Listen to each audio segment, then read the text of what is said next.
Ça va aider, ce que ça assiste. Ok. Et ensuite, maintenant, on va passer au réglage. Qui est, et on le dit toujours, nous, on le dit, bon, le XV, à niveau de réglage, il est facile, mais il est plus fin. Il faut bien comprendre que cet exosquelette, il est plus fin à réglage. La hauteur, c'est la même. C'est-à-dire que là, c'est lâché. Par contre, là où c'est très fin, c'est la partie arrière. C'est-à-dire que un corps qui est normal, ici, il faut, comme on n'a pas de graduation, il faut comprendre que le but de l'exosquelette, cet exosquelette, quand on va le mettre, suivant le corps qu'on a, si on est plus ou moins gros ou costaud, en fait, comme l'exosquelette Mate XT, l'axe de rotation du bras devait être à peu près dans l'axe de rotation du bras. Ici, ça va être pareil, mais ça va être avec ces deux axes de rotation. Et ces deux axes de rotation, il faut qu'ils soient perpendiculaires à nos rotules. Il faut qu'ils soient dans l'axe à rotule. Et quand je dis dans l'axe à rotule, c'est pas comme ça, pas comme ça. Si le bras est là ou si le bras est là, on n'arrivera plus à mettre à 1,0. On sera bloqué. Pour que ce soit cohérent, il faut que le bras, que l'axe du bras soit vraiment sur la rotule ici. Enfin, soit vraiment soit sur la tête du fémur. Voilà, sur la tête du fémur, voilà, sur la rotule. Donc, c'est ça qui va. Ça, c'est avec ce réglage derrière qu'on va le faire. C'est-à-dire que une personne qui a une corpulence normale, eh bien, on n'a pas besoin, on croise naturellement, et ici on le ramène aussi.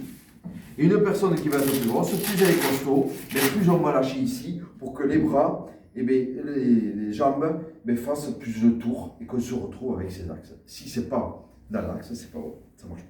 Enfin, ça marche pas. Ça ne va pas être cohérent et même au niveau des mouvements, ça va gêner. Alors, et la deuxième chose la plus importante après, ça va être la partie haute. C'est-à-dire que la partie haute, en aucun cas, ici, il faut le serrer. Il faut le lâcher complètement. Parce que dès qu'on a un problème de bouton, c'est que déjà ici, on a trop contraint. C'est-à-dire que la partie arrière, il ne faut même pas qu'elle touche le dos. Il faut créer du jeu. Parce que suivant le dos, comment on l'a, si on ne crée pas de jeu ici, ça ne va pas marcher.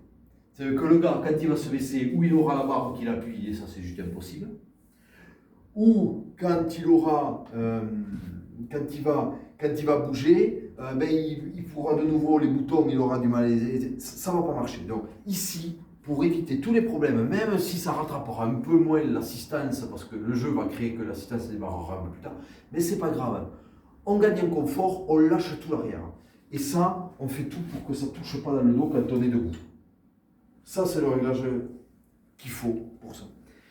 Et ensuite, on va donc pour le mettre, tout simplement, ici du coup, quand on le met pareil qu'un sac à dos. On va lâcher les deux parties de l'exo, après on le retirera. Mais d'abord, on lâche ici, pour comprendre à peu près où on va se situer.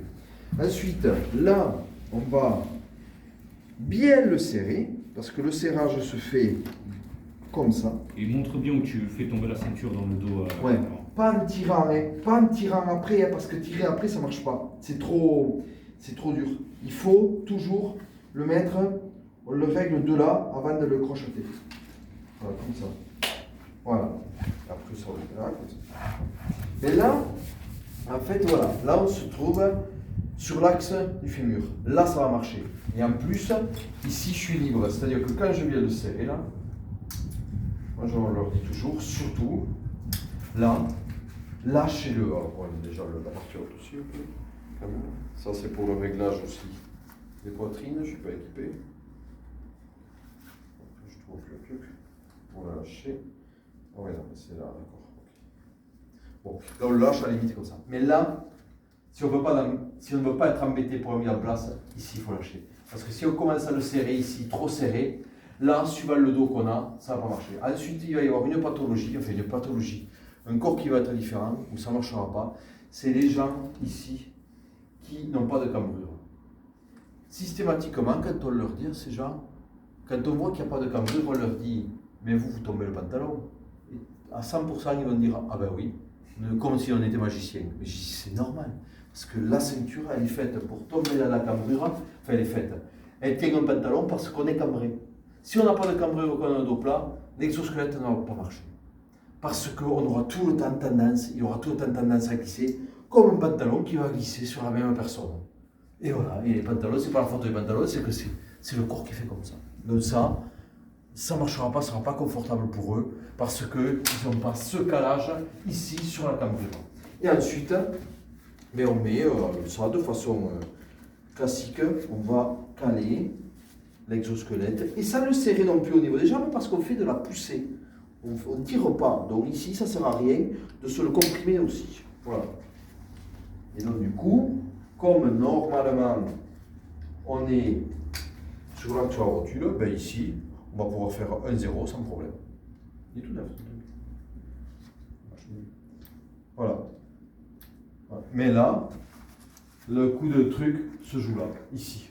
C'est lâcher ça. Et pour autant, si je le mets à 1 là, et pour autant à partir de là, il me soutient. Alors, nous, ce qu'on fait comme test par rapport aux gens, c'est que quand on le met sur une personne, on montre ça aux autres. On dit, regardez, là, je lui mets à 0. Regardez la structure, vous voyez? Elle appuie au dos. Là, je ne l'aide pas. C'est du visuel. En plus, c'est important de laisser du mou. Je dis, regardez, il se relève. Je dis, maintenant, je le remets à 1. Mettez-le là. Vous voyez la structure, comment elle est? C'est nous qui le soutenons là. La différence, elle est là. Là, je le soutiens. Là, comment, alors on pose toujours la question au gars, je dis, comment vous êtes là? Vous n'êtes pas bien? Vous n'êtes pas au repos? Ben, je suis au repos là. Je dis, voilà, on a fait le boulot. Vous avez enlevé la gravité sur vos lombaires. Et à 0, vous voyez, si on le refait, voilà. Alors là, on lui fait soulever 2 ou 3 fois un truc, puis on le met 2 ou 3 fois sans. Ce qu'on fait, nous, on fait soulever 2 ou 3 fois un truc sans, pour qu'il se fatigue, pour que ça l'impacte un peu. On le lui fout un, on dit, maintenant, allez-y. Et pouah, oh bah oui. Clair. Mais par contre, ce que on leur dit aussi tout le temps, on dit attention, l'exosquelette, pour rappel, on va vous pousser là. Et ça, c'est important aussi de dire aux gens avant qu'ils descendent, avant qu'ils se baissent. Nous, on leur dit bon, comprenez bien que quand on se baisse, naturellement, tous comme ça, on retient le poids de son corps. Sinon, on tombe. C'est la gravité qui nous va. Donc là, on ne va pas faire pareil. Vous allez avoir du mal, on leur dit toujours, vous allez avoir du mal à vous adapter, mais comprenez bien qu'en 2 ou 3 ou 4 fois, vous allez comprendre. Mais quand je vais vous mettre la puissance, c'est que vous baissez, que vous descendez le corps avec l'activation de l'assistance, lâchez le poids de votre corps. Parce que c'est en lâchant le poids de votre corps que le poids vous comprime les ressorts, vous n'aurez pas à forcer. Tandis que quand vous dites « Ah, c'est dur à forcer », je dis « Non, c'est pas dur à forcer. » C'est en faveur des gravités, si vous allez en faveur des gravités. C'est que vous essayez de baisser tout en retenant votre corps.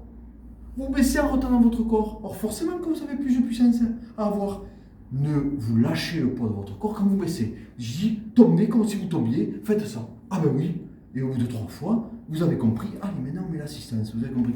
Bam. Et là, on force plus. Voilà. Mais là, c'est vraiment le réglage. Et puis, il ne faut pas essayer d'enfoncer les portes fermées. Là. Quand il y a un gars qu'on voit, il dit « Ah ben, mais je fais que le tomber. » Désolé, ça ne marchera pas. Le pantalon, moi, j'y peux rien non plus. Vous le tomberez toute la vie. Classé. Montre l'astuce quand ils n'arrivent pas à activer les box. C'est quand on voit en avant. Ah oui, mais là, si jamais ils arrivent. Voilà, si jamais ils n'y arrivent pas, nous on fait ça, on met le pied derrière. Voilà, on fait en général, on dit si jamais ils n'y arrivent pas, mais si jamais on est à l'axe, c'est qu'on a bien réglé l'arrière là. Si on est à l'axe ici, si on n'est pas le bras comme ça ou le bras comme ça, le 1-0 ça passe comme ça. Voilà, on l'a expliqué même en visio 30 000 fois. Et le dernier que j'ai eu, il m'écrit, il m'a dit ouais, on m'a vendu un exosquelette MTXB, un distributeur qui arrive, il m'a dit ouais, moi ça m'énerve, j'ai la barre à le dos. J'ai dit mais vous inquiétez pas, hein. Vous l'avez mal mis, hein. Ce n'est pas possible, vous ne pouvez pas avoir une barre, vous avez raison de nous appeler, vous ne pouvez pas avoir une barre qui vous touche le dos.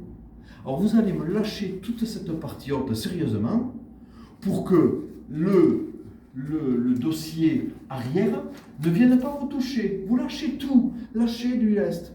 L'assistance, ne vous inquiétez pas, il sera quand même. C'est même là, d'accord? On est ici, là je suis lâche, hein. Quand j'y suis, hein, d'accord? Quand on voit l'assistance, je la démarre là, hein. Il commence à me tenir là, donc plus je vais baisser. Oui, il y a en effet j'ai quelques commentaires, je te les